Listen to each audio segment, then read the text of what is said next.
नमस्कार दोस्तों, भारत 100 देख रहे हैं आप। दोस्तों, बिहार पॉलिटिक्स बहुत ही दिलचस्प मोड़ पर आकर खड़ी हो गई है। एक तरफ कांग्रेस से अपने विधायकों को हैदराबाद रवाना कर दिया है, तो वहीं दूसरी तरफ एनडीए में भी सब कुछ ठीक नहीं चल रहा है। और ऐसे में ये कहा जा रहा है कि क्या बिहार में खेल होने जा रहा है। एनडीए के सहयोगी दल अब आग दिखाना शुरू कर चुके हैं और 12 फरवरी को फ्लोर टेस्ट होना है, यानी बिहार में खेल होना अभी बाकी है। क्या फ्लोर टेस्ट में नीतीश बाबू पास हो पाएंगे या फिर तेजस्वी सीएम की कुर्सी पर काबिज होंगे? इसी पर हम ये विश्लेषण करने जा रहे हैं। और तेजस्वी सीएम की कुर्सी पर काबिज कैसे होंगे, कैसे बैठेंगे, ये हम आपको इस वीडियो में बताने जा रहे हैं। क्या खेल हो सकता है बिहार में, बिहार पॉलिटिक्स में क्या खेल हो सकता है, आरजेडी क्या खेल कर सकती है, कांग्रेस क्या खेल कर सकती है, महागठबंधन कैसे सरकार बना सकती है, ये हम आपको बताने जा रहे हैं। दोस्तों बिहार में 243 सीटें हैं, 243 सीटें हैं, 243 विधायक, 2/3 सीटें चाहिए होंगी बहुमत के लिए। 2/3 यहां पर विधायक होने चाहिए, यानी कि बहुमत साबित करने के लिए इस वक्त 122 सीटें, 122 विधायकों की जरूरत है किसी भी पार्टी को यहां पर सत्ता में बने रहने के लिए। एनडीए की सबसे पहले बात करते हैं दोस्तों। एनडीए के पास कितने विधायक हैं? जेडीयू के पास 45 विधायक हैं, बीजेपी के पास 78 विधायक हैं, हम के पास यानी कि मांझी की पार्टी जो है वो 4 विधायक हैं और निर्दलीय 1 विधायक है। वहीं महागठबंधन के पास 114 विधायकों की लिस्ट तैयार है। कितने कौन कौन सी पार्टी किसके पास कितने विधायक है वो जान लीजिए जल्दी से। आरजेडी की अगर हम बात करते हैं तो यहां पर 79 विधायक, 79 विधायक आरजेडी के पास है। कांग्रेस पार्टी की बात करते हैं तो 19 विधायक कांग्रेस पार्टी के पास है। लेफ्ट के पास 16 विधायक है और एआईएमआईएम यानी असदुद्दीन ओवैसी की पार्टी के पास 1 विधायक है। और असदुद्दीन ओवैसी की पार्टी अभी फिलहाल किसी भी तरफ नहीं है, लेकिन अगर उनको भी मिला लेते हैं तो यहां पर 114 विधायक होते हैं या महागठबंधन के पास। अब खेल कैसे होने जा रहा है दोस्तों?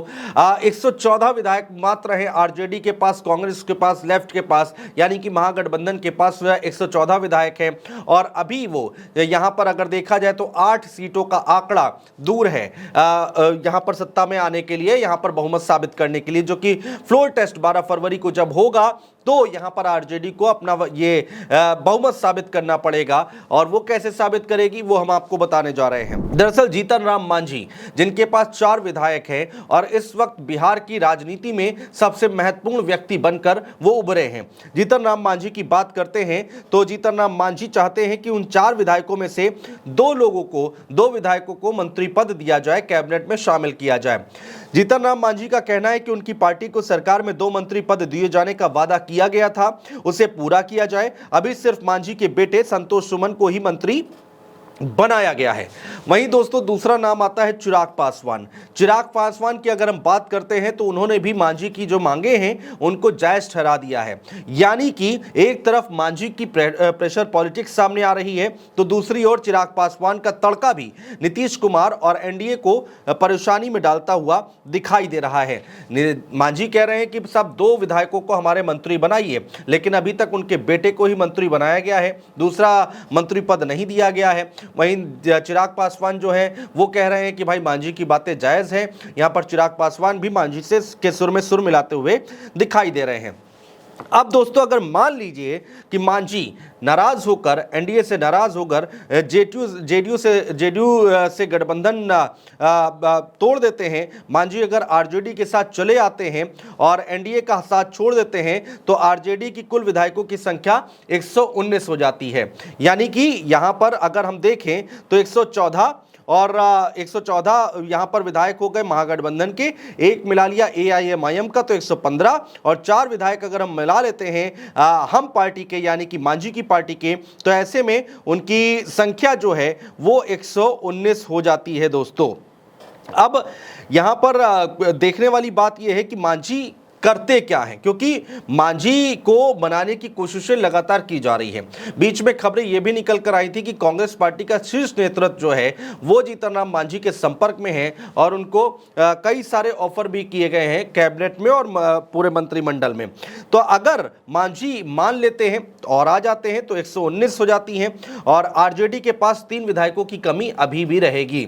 अब वो 3 विधायक कहां से पूरे करेगी आरजेडी और महागठबंधन कैसे पूरे करेंगे ये हम आपको बताने जा रहे हैं। ऐसे में दोस्तों ये कहा जा रहा है कि लालू यादव आज की डेट में बिहार पॉलिटिक्स में बहुत ज्यादा एक्टिव हो गए हैं और वो चाहते हैं कि तेजस्वी यादव को किसी तरह मुख्यमंत्री बना दिया जाए। तो लालू यादव की कोशिशें क्या हुई हैं? जेडीयू के कुछ विधायक दोस्तों, जेडीयू के कुछ विधायक आरजेडी के संपर्क में हैं, ऐसी बातें निकलकर सामने आ रही हैं। ऐसे में अगर 5 से 6 विधायक इस्तीफा दे देते हैं तो बहुमत का आंकड़ा 118 से 119 हो जाएगा। यानी कि आरजेडी कांग्रेस बड़ी आसानी से, अगर 118 और 119 हो जाता है बहुमत का आंकड़ा, उधर 5 से 6 विधायक अगर इस्तीफा दे देते हैं तो 119 और 118 का आंकड़ा पाना आरजेडी और कांग्रेस के लिए ज्यादा कठिन नहीं होगा और आसानी से यहां पर महागठबंधन की सरकार बनती दिखाई दे सकती है और मुख्यमंत्री की कुर्सी पर तेजस्वी यादव बैठे दिखाई दे सकते हैं, उनकी ताजपोशी हो सकती है। वहीं यह भी नहीं भूलना चाहिए दोस्तों कि बिहार विधानसभा में स्पीकर हैं अवध बिहारी चौधरी, जो कि आरजेडी खेमे से आते हैं और लालू यादव के खासम खास लोगों में से एक हैं अवध बिहारी चौधरी, जो कि विधानसभा स्पीकर हैं। तो अभी भी वो विधानसभा स्पीकर हैं। ऐसे में कहा जा रहा है कि खेल होना तय है बिहार पॉलिटिक्स में, यानी कि बिहार पॉलिटिक्स में पिक्चर अभी बाकी है दोस्तों। अब सवाल यह उठता है कि आरजेडी के पास अब दूसरा विकल्प क्या है, दूसरा रास्ता क्या है आरजेडी के पास, वो भी समझिए। नीतीश या एनडीए खेमे से 15 से 16 विधायक अगर इस्तीफा दे देते हैं तो ऐसे में विधानसभा में विधायकों की संख्या 227 हो जाएगी और बहुमत का आंकड़ा 114 रह जाएगा। तो भी महागठबंधन सरकार बना लेगी, लेकिन यह सिर्फ कयास है दोस्तों, इफ और बट में यहां पर अभी चीजें फंसी हुई हैं। अगर ये 15 से 16 जो भी यहां पर एनडीए के जो विधायक हैं, अगर लालू यादव उनको तोड़ने में आसानी से कामयाब हो जाते हैं, इस्तीफा दिलाने में कामयाब हो जाते हैं, तो ही यहां पर तेजस्वी यादव यहां पर सरकार बनाते हुए दिखाई देंगे, मुख्यमंत्री बनते हुए दिखाई देंगे।